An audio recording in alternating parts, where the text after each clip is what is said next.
Hello and welcome to another Let's Talk About COD Zombies video. So if you've already seen the previous two videos, if not, I'll have a playlist on my channel. I've already talked about Not Done Toten and I've already talked about Verot. And now we're on to the third map of World at War, Shi No Numa. Now Shi No Numa is another step above Verot, and this is a common theme you'll see for a lot of these zombies maps, is they do little small things which just take the step up higher and higher and higher, and it's just incredible, man. But anyway, let's talk about Shi No Numa. So, Shi No Numa to me is probably my least favourite map out of the World at War bunch. I don't mind Shi No Numa as a map. I think it's fun, and sometimes it'll be like my go-to if I want to just play some like zombies. And you'll probably see a lot of my footage on my channel is actually me playing like World at War maps, so like stuff like Shi No Numa. But for me, like, if you ask me like what's my favourite World at War map, I'm gonna go with the generic answer of Remakes, because Remakes is the best World at War map. But sometimes I might say Nut, once or twice I might say Verot, but you'll probably never hear me say Shi No Numa. Anyway, let's get into the map. So Shi No Numa is the first introduction to our Ultimus crew. So that's Dempsey, Nikolai, Takio, and Richtofen. And let's be honest, we honestly couldn't ask for a better crew of characters, honestly. These crew of characters are just so iconic and so special, and they add so much just life to zombies.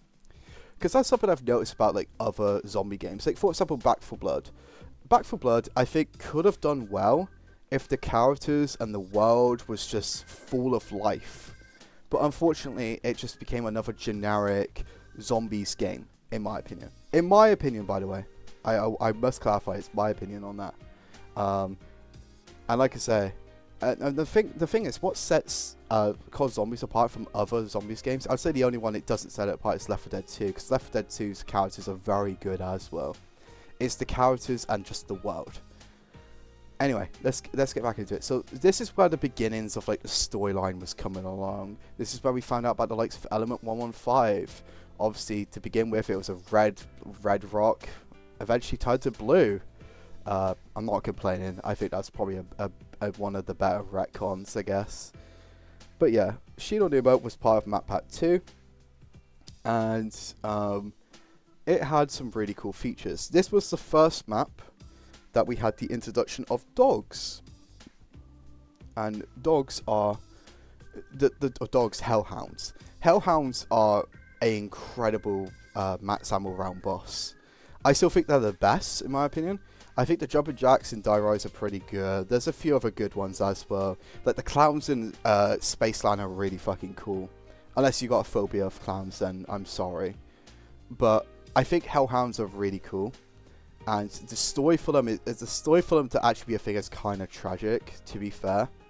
We'll talk more about that, I think, in Remakes, because they actually, I think, go into a bit of detail with Remakes. But yeah, Shi No Numa is a very interesting map because, like I said, we have the likes of dogs, we have the Flopper. The Flopper is an incredible trap. We have the Zipline, which the Zipline is cool as well. The Zipline's cool, but there's not a lot of times where it's very useful, which sucks. Meanwhile, the Flopper is pretty useful, especially on World at War, which we'll talk more about World at War Shi No Numa as like speedrunning kind of in a bit, or like the specialty of World at War Shi No Numa compared to the likes of Black Ops 1 and Black Ops 3 and even the Vanguard version. But and then we can't, like, let's be real, if we're gonna mention Shi No Numa, we gotta mention the wonder weapon that came along with it, the Wonder Waffer, or the Wonder Waffle, whatever you call it. I call it the Wonder Waff. I don't think that's actually how you pronounce the name, but I don't care, I ain't changing it. But yeah, the Wonder Waff is just a fantastic wonder weapon. Obviously, don't use it on Doris World at War, but Shi No Numa World at War, it's fucking perfect, and it just works with the map very well, and it's a very efficient wonder weapon for this map, especially on solo. Now, onto a really cool feature about this map is it's kind of like a four corners thing. You start off in the middle of the map, and you can select what corner you want to go to. And within each corner, there will be there'll be a hut for each one, which you have to pay. Once you've paid, you get a random perk, and it literally rotates between the perks, and they just drop a random one. So you could get Jug on your first door, or you get Jug on your fourth door. Ideally, you want Jug on your first store because Jug is just goated. But yeah, that's a really, really cool feature. Now, onto another cool feature on solo, and this is the same case for World at War, and this is the same case for Verruct, I believe. Not Done Toten and Verruct World at War. Also the same case for Shi No Numa World at War. I believe Darius World at War changes this. So, like, ridiculously high rounds is not possible. But if I'm correct, I believe there's only like 24 zombies that spawn in on solo for each round. I might have to fact check that again, but I believe that's the case. And because of that, you have enough Wonderwaff rounds to basically... You have enough Wonderwaff rounds to basically go from one dog round to the other. And you can just keep going. As long as you are smart with your... If you are smart with your Wonderwaff shots, because they do unlimited damage, and it kills up to 10 zombies, you could use 3 rounds, you could use 3 shots per round. And yeah, that's enough bullets to basically, you know, clutch you up with the next dog round. So you can go from one dog round to the other.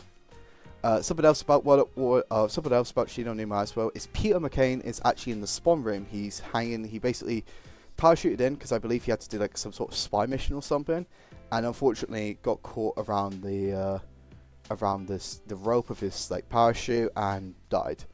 And I believe if you mess around with his body too much, it can actually restart your game. In fact, I think that is actually the case. Whether that's a grenade throw, knives, whatever. If you keep messing around with his body, you will unfortunately pay the price and have your game restart. Now, Shi No Numa is in a lot of maps as well, and like I mentioned with the Verruct video, is the World at War maps do feature on a lot of games. But the most interesting thing about Shi No Numa is it was the World at War map chosen to come back for Call of Duty Vanguard. And initially, the main hub area, basically the middle part of the map, was a small section for the objective-based challenges and stuff, so like escort, harvest and such. Ended up becoming a survival thing, and then it ended up becoming its own map. And I will tell you this right now, it's the best map in Vanguard. And I think it actually improves on the map because it adds a new area dig site. Do I think it's the best version of Shi No Numa? No, I still think the best version of Shi No Numa is either the Black Ops 1 or the World at War version. Black Ops 3, like I say, my issue with the Black Ops 3 Chronicle remakes is they add the perks, or they add the Wonder Fist in. And also Black Ops 3 is a pretty easy game. Like, I don't think we can debate on that. Black Ops 3, Black Ops 4 and Cold War are all very easy zombie games. I don't think that's an argument anyone can disagree with. And because of that, I won't say it ruins the map, because the map's still fun, but it doesn't make it as enjoyable as, like, say, playing it on World at War BO1, which, like, say, the weapons are still not as good, and, like, say, it's tough and stuff. Vanguard, obviously, it's the best map on Vanguard, which I don't know if that's a good achievement to have, because Call of Duty Vanguard is not a good game. Anyway, going into some of the trivia, and I think this is kind of one of the more well-known trivias, but if you go to the bookshelf in the Doctor's Quarter and you tap on it, you actually hear Richtofen's like insane laughter. And the reason why Richtofen laughs is because in the zombies timeline, Richtofen actually traveled to Shi No Numa to get his diary, which makes complete sense because I'm sure his diary had, you know, had all the plans, or had his grand scheme in. Obviously, the meteorite, of course, is red, of course, in this map, and I think it's still the same case for BO1. I think BO3 they might have changed that. I don't know though, but BO1 and World at War, it's red. And then, obviously, Origins comes out and changes 115 to being blue. I personally don't mind 115 being blue/green. I think it's blue/green. I don't mind it, to be honest. But, of course, it's not, like, amazing. Here's a little bit of a fun fact. During the trailer for Shi No Numa, Tank Dempsey is firing the MG42, right? But it actually makes the Type 100 sound, which is wild. Obviously, I will mention this again. I'm getting all this information from the Call of Duty wiki, link below. You know how it is. Obviously, And this is actually a really cool fun fact, and this will be the final. Actually, there's two fun facts I'll say, and then we'll call it for the day. In the Zombie Chronicles version of BO3, you could actually find out which perks are behind which door based on listening to their jingles. So obviously, if you're by the fishing hut and you listen out and you hear Jug, you know Jug's going to be there. But if you hear Speed Cola or Double Tap, and you don't want Speed Cola or Double Tap yet, you want Jug, you're obviously going to go elsewhere for it. And the final fact, there was originally plans for the perks to have this very ruined, jungly kind of texture, to make it seem like they've been there for a long time instead of spawning in like a magical sense. Instead, Treyarch decided to not go with this idea, which I kind of agree with. It does add the whole magical sense to Shi No Numa, which is something I personally like, or something I personally like with zombies as a whole. Now, something I should probably bring up quickly, and this will just be a final thing, and it's a comment somebody said, how are you going to handle the maps that have been remade, but not the one-to-ones, or the ones that have different story implications like Blood of the Dead or the Giant? And while I was going to bring this up in the Giants video, I feel like this is worth bringing up in this video as well, because obviously the Vanguard version of Shi No Numa is very different to the World at War BO1 and BO3 version of Shi No Numa. And I personally think I don't mind the remakes, I guess. I don't mind the remakes. I personally, like, one of my favorite remakes is the, dare I say it, the Blood remake. Because it's Easter egg and just like the magma gat and stuff. And I think the Vanguard remake of Shi No Numa actually suits it very well. And allows the Vanguard story to actually come to its, basically get ready to come to its conclusion. Also, it's the only good map in Vanguard, so that as well. I don't mind remakes. I think remakes are fine. I think remasters are fine. I think, like, deep down, I just love zombies, so I don't mind. Anyway, that's all. I'll see you Muppets in the next one. Peace.